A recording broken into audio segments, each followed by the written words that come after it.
Manchester United, Ruben Amorim, terkesan menyerah dalam hal merekrut pemain.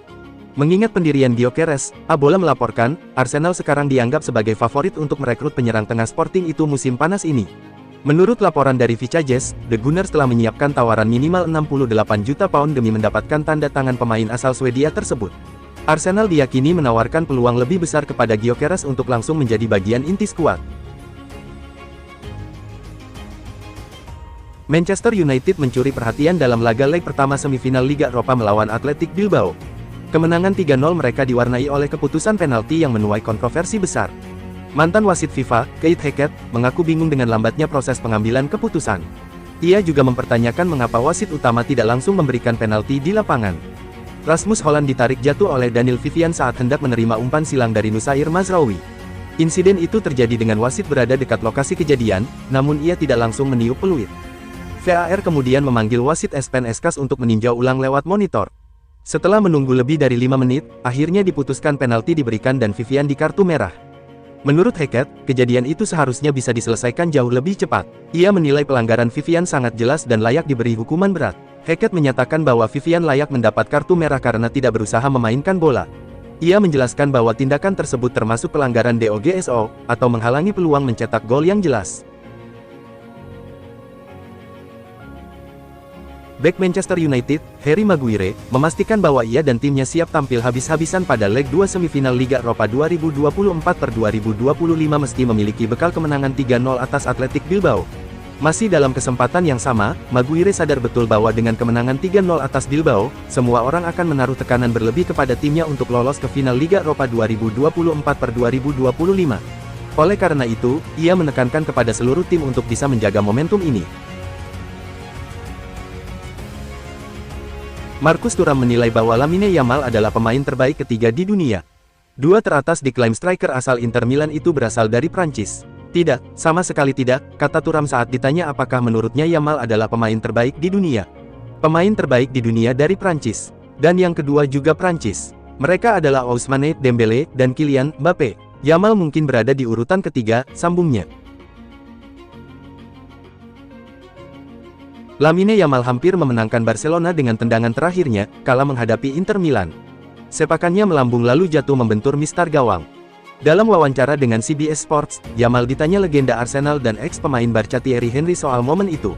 Apakah disengaja atau tidak? Sejujurnya, saya tak melihat Rafinha saat itu, kata Yamal menjawab tudingan ia berencana mengoper Rafinha di sisi kiri. Ferran Torres memantulkan bolanya ke saya dan itulah sebabnya jadi begitu. Saya memang ingin menembak, imbuhnya dikutip Mundo Deportivo. Liverpool memang dikenal sebagai klub yang tidak mudah melepas pemain kunci. Dalam hal ini, mereka telah menetapkan harga tinggi untuk Alexis Mac Allister, yang disebut menjadi incaran Real Madrid. Menurut Defensa Central, The Reds bersiap untuk meminta banyak dari calon pelamar yang ingin merekrut bintang-bintang top mereka di jendela transfer mendatang. Kabarnya mereka mematok bandrol 85 juta pounds untuk Mac Allister. Liverpool juga disebut ingin mempertahankan jasa para pemain kuncinya menjelang musim berikutnya. Keputusan The Reds untuk memasang harga tinggi ini menunjukkan bahwa mereka tidak ingin kehilangan pemain yang telah berperan penting dalam kesuksesan mereka. Real Madrid, di bawah kepemimpinan Florentino Perez, berambisi untuk memperkuat skuad mereka. Sebelumnya mereka sudah mendatangkan sejumlah pemain top ke Santiago Bernabeu. Salah satunya adalah Jude Bellingham. Gelandang Inggris yang pernah masuk didikan Liverpool itu merapat ke Bernabeu pada tahun 2023 lalu. Saat itu Madrid membelinya dengan harga sekitar 88 juta pounds. Jumlah tersebut tak terlalu jauh dari harga yang diminta oleh Liverpool untuk Alexis Mac Allister. Bruno Fernandes punya rekor baru di Liga Eropa. Kapten Manchester United itu jadi pemain tertajam dalam kontribusi gol di babak gugur. Dilansir dari Squawka, Bruno Fernandes bikin rekor baru. Bruno jadi pemain tersubur di fase knockout alias fase gugur Liga Eropa. Bruno sudah terlibat lebih dari 30 kali menjebol gawang lawan pada fase tersebut. Rinciannya, Bruno kemas 19 gol dan 12 assist, itu dibukukannya hanya dari 32 pertandingan di fase gugur. Bruno Fernandes total sudah mengemas 27 gol dan 22 assist dari 56 penampilannya di Liga Eropa. Bruno pun punya kans untuk jadi top assist Liga Eropa sepanjang masa. Dirinya hanya berjarak 2 assist dari Dokal, dengan catatan, itu termasuk era Piala Eropa sebelum berganti format dan nama jadi Liga Eropa. Atletico Madrid menjadi klub terdepan yang berpeluang datangkan Darwin Núñez dari Liverpool di bursa transfer musim panas ini. Menurut Vicajes, Liverpool berharap bisa kantongi dana 40 juta euro hingga 45 juta euro jika Nunes hengkang. Awal yang baru bisa menjadi sesuatu yang ideal baginya, dan peluang untuk pindah ke La Liga tentunya akan menjadi kesempatan menarik baginya. Apalagi, Atletico Madrid merupakan salah satu klub terbesar di Spanyol, dan kesempatan untuk gabung dengan tim asuhan Diego Simeone itu tentunya menjadi sesuatu yang sulit ditolak. Selain itu, Nunes juga cenderung lebih suka pindah ke sepak bola Spanyol, dan ia kemungkinan akan menemukan zona nyamannya di klub bola yang bermarkas di kota Madrid tersebut. Manchester United masih belum tumbang di Liga Eropa musim ini. Setan merah baru saja menaklukkan Athletic Bilbao. Dalam catatan Opta, Bruno Fernandes juga cuma kalah dari pemain Liverpool, Mohamed Salah, yang terlibat banyak gol di semua kompetisi. Salah terlibat dalam 56 gol Liverpool musim ini, sementara itu Bruno Fernandes terlibat dalam 34 gol dengan rincian 18 gol dan 16 assist. Dalam 7 pertandingan di Liga Eropa, MU mencatatkan 19 gol. Catatan itu bahkan lebih banyak dari produktivitas gol MU dalam 15 pertandingan di Premier League dengan catatan 18 gol. Everton dilaporkan tengah mempertimbangkan langkah mengejutkan untuk memulangkan bek Manchester City, John Stones, dalam bursa transfer musim panas mendatang. Dengan kontrak bergaji tinggi sekitar 250.000 pound per pekan dan performa yang menurun akibat cedera, City dikabarkan siap melepas Stones musim panas ini. Situasi ini dimanfaatkan Everton yang melihat peluang untuk membawa pulang mantan bintangnya ke Merseyside. David Moyes akan memulai era barunya di Everton musim panas ini, bersamaan dengan kepindahan klub ke stadion baru di Bramley Moordock. Dukungan dana dari investor baru, The Friedkin Group, memberi Moyes keleluasaan untuk membangun kembali skuad, dan mendatangkan Stones bisa menjadi bagian dari transformasi besar itu. John Stones bukan sosok asing di Goodison Park. Ia berkembang pesat selama 3 tahun di sana sejak didatangkan dari Barnsley, tampil dalam 95 laga sebelum hengkang ke Manchester City pada 2016 dengan nilai transfer 47,5 juta pound. Saat itu, ia merupakan salah satu bek muda paling menjanjikan di Inggris.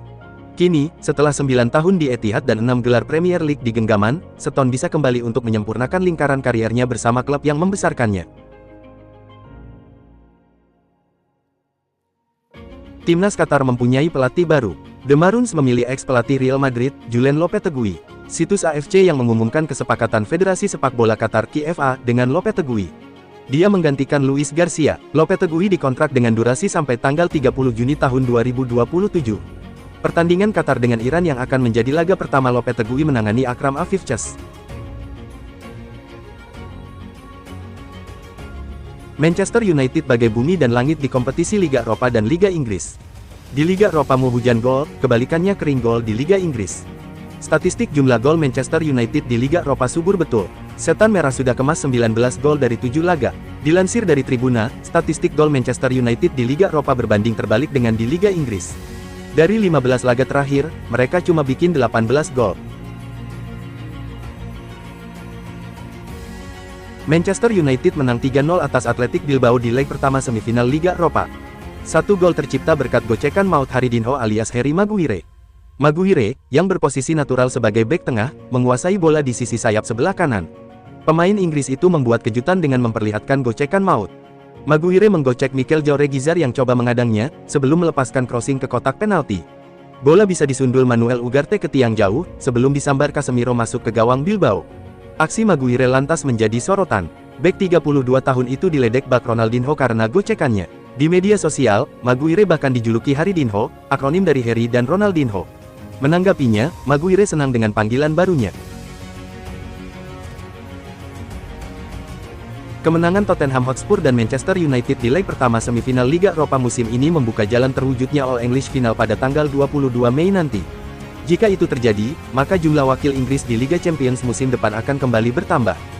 Namun tak cuma itu, jika keduanya sama-sama lolos ke final, maka bisa dipastikan jumlah wakil Inggris di Liga Champions musim depan akan menjadi 6. Kok bisa? Syarat Inggris mengirim 6 wakil ke Liga Champions musim depan.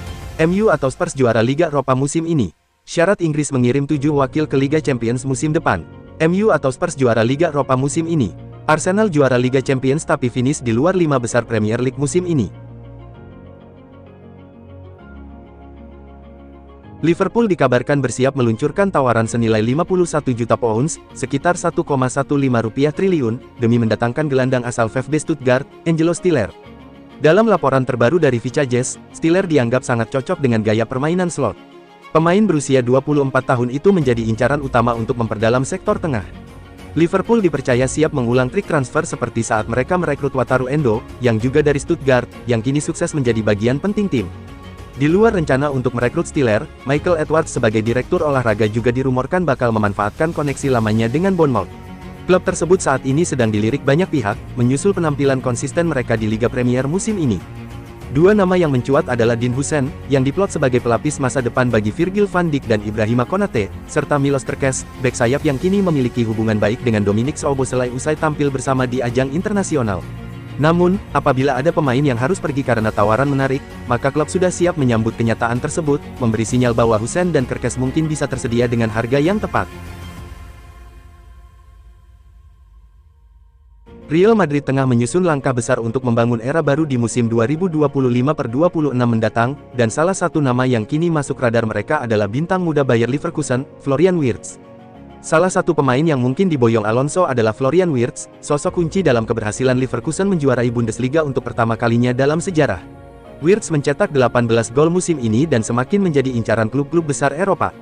Koneksi pribadi antara Alonso dan Wirtz pun bisa menjadi faktor penting. Alonso punya peran signifikan dalam perkembangan pesat sang gelandang serang Jerman, dan kedekatan keduanya bisa mempermudah proses negosiasi ke Madrid. Namun, harga transfer tetap menjadi rintangan besar. Wirtz dikabarkan dibanderol hingga 150 juta euro, sebuah angka yang mendekati rekor dunia. Real Madrid tidak ingin membayar secara tunai penuh, dan akan mencoba negosiasi skema pembayaran bertahap. Dengan masa kontrak hingga 2027, posisi tawar Leverkusen memang kuat. Tapi tekanan dari sang pemain dan kemungkinan kepergian Alonso bisa mempercepat kepindahan Wirtz ke Spanyol. Manchester City meraih kemenangan 1-0 di kandang atas Wolverhampton Wanderers. Gol tunggal kemenangan Wolves diciptakan oleh Kevin De Bruyne. Manchester City menjamu Wolverhampton Wanderers di Etihad Stadium pada laga lanjutan Liga Inggris, Sabtu tanggal 3 Mei tahun 2025 dini hari WIB. The Citizens mampu mencetak gol melalui Kevin De Bruyne pada menit ke-35. Gol Bruyne jadi satu-satunya gol yang lahir di laga ini. Man City menang 1-0.